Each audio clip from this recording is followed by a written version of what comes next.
In 2024, couch co-op gaming has become somewhat of a rarity, at least in AAA titles. However, local co-op gaming is still alive and well through indie developers. I'm going to talk about my top 20 favorite couch co-op indie games.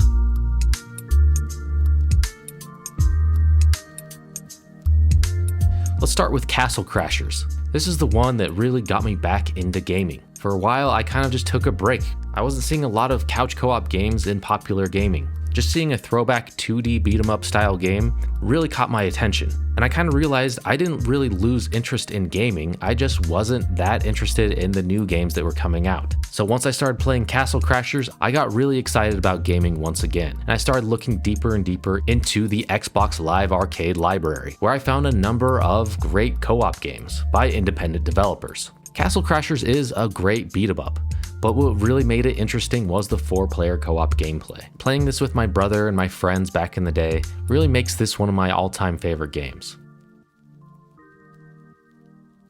Enter the Gungeon is a top-down run-and-gun, bullet hell, dungeon crawler / roguelite. Yeah, that's a mouthful. For a while, one of the most exciting things about indie games was seeing a number of genres getting mixed together in new and creative ways. And Enter the Gungeon is one of the best examples of this. Sure, roguelite games might be overdone at this point. When this first came out, playing procedurally generated levels with the opportunity to have new weapons and a new experience at every run felt like a new and novel thing. This is a really difficult game. You're going to want to have a skilled partner with you. There's just non-stop action. You're going to see lots of patterns of bullets coming right towards you. But even though it's difficult, you never feel like it's unfair. If you die, that's on you. It's just excellent game design. Truly one of the best indie games ever.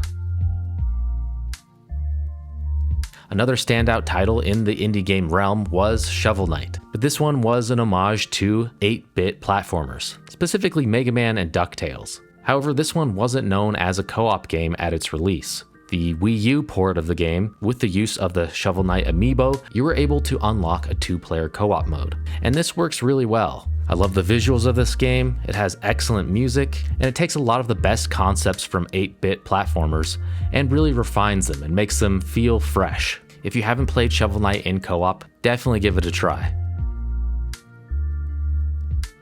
Not all indie games are 2D pixel art games. Some of these smaller developers work really hard to make a beautiful 3D experience, and that's what we have here with Arise, A Simple Story. This is a game that could easily be categorized as an art game. There's no dialogue in the entire game, the whole story is told through actions, and this one definitely is an emotional experience. You play as this old man, reliving all of his life experiences. You witness all the highs and lows of a man's life. The 2-player option for this game is really unique. The second player isn't actually controlling another character, you're controlling time itself. So you will need to fast forward or rewind in order to maneuver through the environment. For example, sometimes there will be a bumblebee flying by. If you rewind it, it brings the bee back into player 1's sight and you can jump on and fly with the bee. So this one is going to require a lot of cooperation and communication. It's kind of rare that you see story-based games with so much depth that can be played in 2-player co-op. So that mixed with the unique gameplay makes Arise a breath of fresh air.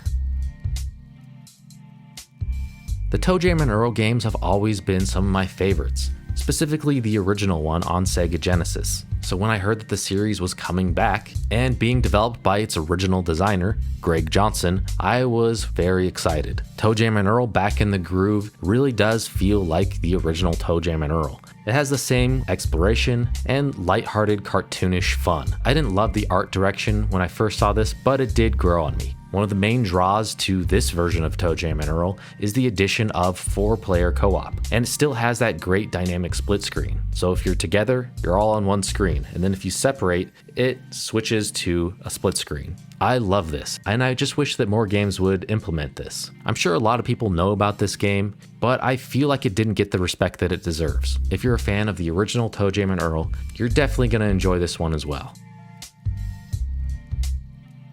While we're talking about 16-bit inspired games, I gotta mention Blazing Chrome. This one is clearly an homage to the Contra games, specifically the Super Nintendo and Sega Genesis entries. It has the same fast-paced run-and-gun platforming action, with a variety of weapons. This honestly ends up being a game that might even surpass the games that influenced it. In my opinion, Blazing Chrome is truly one of the best run and gun shooters of all time. It might be my favorite. It has excellent art and tight gameplay, and the music is really good too. Again, this is another one I just can't say enough about. You gotta try Blazing Chrome. Similar to Arise, Voyage is another game that could be classified as an art game, but this one is a 2D puzzle platformer. Voyage does a great job of telling a story with no dialogue and just action. The gameplay is incredibly simple. There's really no combat, and the puzzles aren't going to take a lot of effort either. But that's not what this game is about. It's just about experiencing what this world has to offer, and that's a beautiful hand-drawn environment with really peaceful, atmospheric sound design and music. And you can tell that this game was really just made to be played with a friend. I've talked about this game numerous times. This might be my 5th time I've mentioned it on this channel. That's because I just really love it. I think everyone should try to play Voyage. It's very approachable. Anyone can just jump in and play it. Every once in a while, an indie game comes around that really takes the world by storm. Cuphead is definitely one of those games, and that's probably due to the beautiful hand-drawn art style. It's made to look like an old Disney cartoon, and they really pull it off. This is some of the best art you'll ever see in any 2D video game. But that's not the only thing that makes the game good. Of course, the gameplay is incredibly solid as well. It's basically a run and gun platformer, but mostly focused on boss fights. And this one is incredibly difficult. I played through this game with my brother, and I think we died over 1,000 times. It might be the most difficult game that I've ever been able to complete in co-op. But this is another one that's just an excellent run and gun shooter. Sometimes we get an indie developer that is just so passionate about the look and feel of their game. They want it to feel as authentic as possible. So instead of just making it in the art style of a 16-bit or 8-bit game, they actually released the game on an old console. So the next handful of games I'm going to talk about all came out on old consoles. Let's start with Micromages on the NES.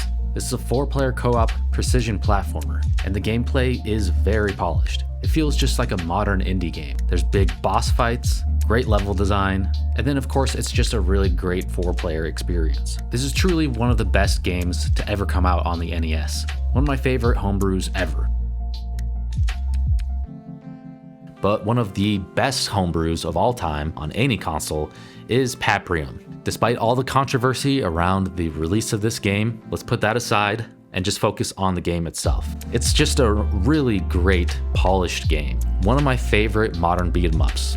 I specifically want to just talk about the visuals for a second. I love the color palette here. It has this really nice pastel look. Also, the gameplay is just really solid. The combat feels good. You're able to dash, which I think is an underrated feature in a beat 'em up game. And you have your special attack. When you push A, you go into like a turbo mode. You're able to inflict a little bit more damage towards the enemies. This game also has branching paths, so every time you play it, you can have a different experience. It's definitely worth trying multiple times. I can't say enough about Paprium. It's just a really excellent co-op beat 'em up. It's truly the best homebrew on the Genesis. And another really impressive game for the hardware is Rikki and Vikki on the Atari 7800. And it's easily the best game on the system as well. This really goes to show what that hardware was capable of. I know there are some extra chips in the cartridge that allows for better audio, but still, seeing this on an original Atari 7800 is just incredibly impressive. But Rikki and Vikki is basically a puzzle platformer that can be played in 2-player co-op. This game gets very difficult. Some of the boss fights are really huge, and they're going to take a lot of memorization of patterns. So you better have a friend who's up for the task, because you got to work together to get through this. Luckily, there is also a port of this on Steam, so if you don't have a 7800, you can do that. But the ROM is also available now as well. So if you get the 7800 game drive, you're able to play this on original hardware that way, as the physical copy of this game is very rare and expensive at this point. This is actually one of the most difficult co-op games I've ever been able to complete. When me and my friend played this, we played it on an original 7800, but we couldn't beat it in one sitting. So I actually had to go old school and leave the console on pause overnight. So then we could pick it up and continue on the next day. Another indie game that I never hear anybody talk about is called Super Cable Boy. This one is a precision platformer, which doesn't seem like it would work great for a co-op experience, but they do a great job with this one. Like Toejam and Earl, this one has an excellent dynamic split screen, and I think that's why it works so well. When you're playing a precision platformer, you're gonna have to move very quickly. That would be hard to sync up with your partner to make sure you're always on the same screen. You don't even have to think about that. You can kind of just separate and do your own thing. This one just does everything right. It has really great tight controls, as well as really nice visuals. If you haven't played Super Cable Boy, definitely give it a try. I highly recommend it. Another standout indie game that gained a lot of popularity and attention is Overcooked, and that's for good reason. This is a game made for co-op gameplay, and it's perfect for parties, but be prepared to probably get into some arguments with your friends. Basically, you run a restaurant. As you get orders in, you're gonna have to work together to prep the food, wash the dishes, and serve the plates. This game takes a lot of communication and cooperation. And when you're just patiently waiting for your friend to chop those onions so you can complete your dish, it can become incredibly frustrating.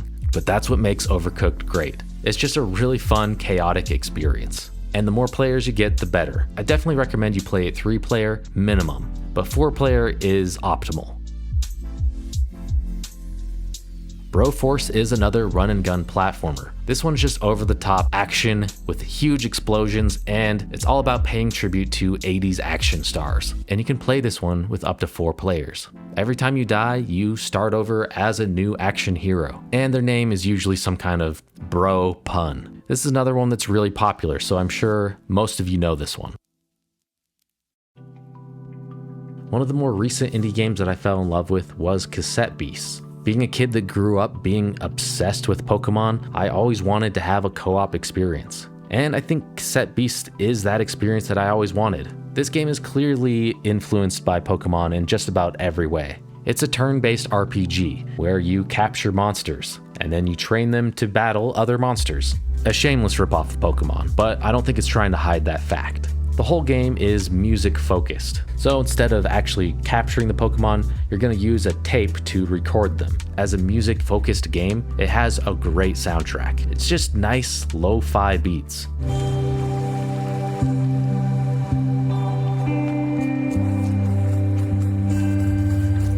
And it's also cool that you and your friend can just wander the environment together. And there's no random battles. If you see a monster, you can try to avoid them.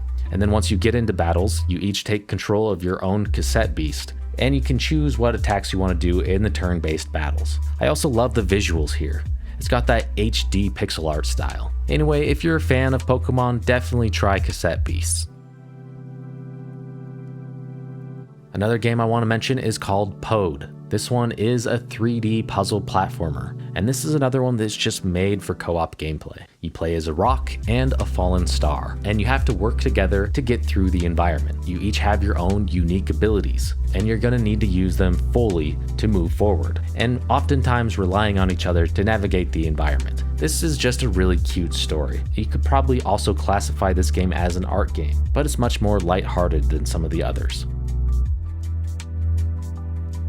One of the genres that indie developers have really mastered is the beat 'em up. We've seen some of the best beat 'em ups of all time come out in recent years, and Mother Russia Bleeds is definitely one of those titles. It's just over-the-top action and violence. You can play it with up to 4 players. The story here is very dark, with a lot of mature themes, so maybe don't play this one with your kids. But I just love the combat here. Every hit feels impactful. It's just satisfying to pick up some weapons and knock these guys across the screen.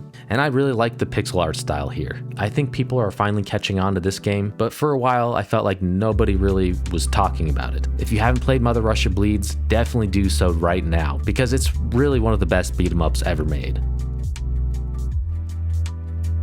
Hyper Light Drifter is the perfect mix between Diablo and Zelda-like gameplay. I love the simple pixel art style here. The characters all stand out and are unique, and the environment is just really colorful and with lots of detail. Every area has its own distinct look and feel. This is another game that could be classified as an art game, and it tells a compelling story with 0 dialogue. All the information that you learn about the story and lore of this game is told through still images. I felt like that was a unique way of telling the story here. And of course, this game can be played in 2-player co-op. It might not be equal, as the second player is kind of a copy of the first player, but at least he's able to pull off all the same moves as player 1, which makes adding a second player incredibly useful, especially for some of these boss fights. Hyper Light Drifter is truly one of my favorite indie games, and a standout Zelda-like game. If you haven't tried it, definitely give it a chance.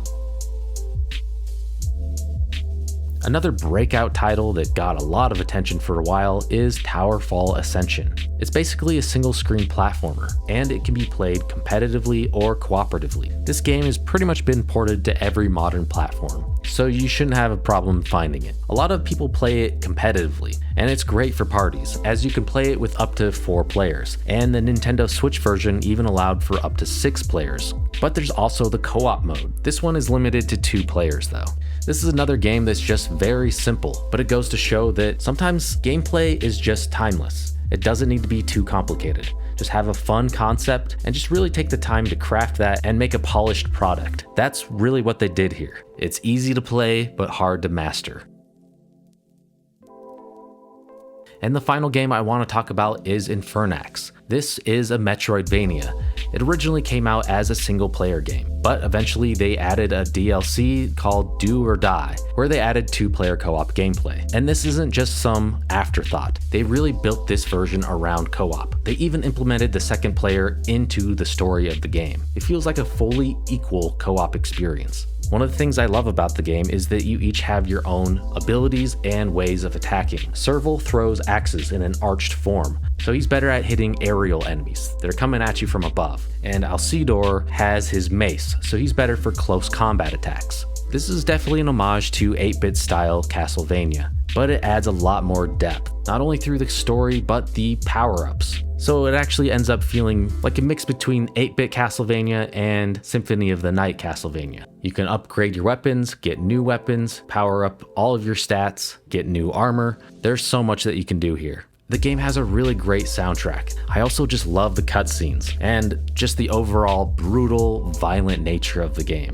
I love the attention to detail. When you are fighting certain enemies, your character sprites will get covered in blood. This game basically has everything you'd ever want in Metroidvania and just makes it a really great co-op focused experience. And that's why I think it's truly the best co-op Metroidvania ever made. So there you go. Those are my top 20 co-op indie games. There are tons of others that I love and definitely could have included, but these are some of my favorites. What are some of your favorites? Let me know in the comments. And if you enjoyed this video, check out our video about top 30 co-op Super Nintendo games. And thanks for watching.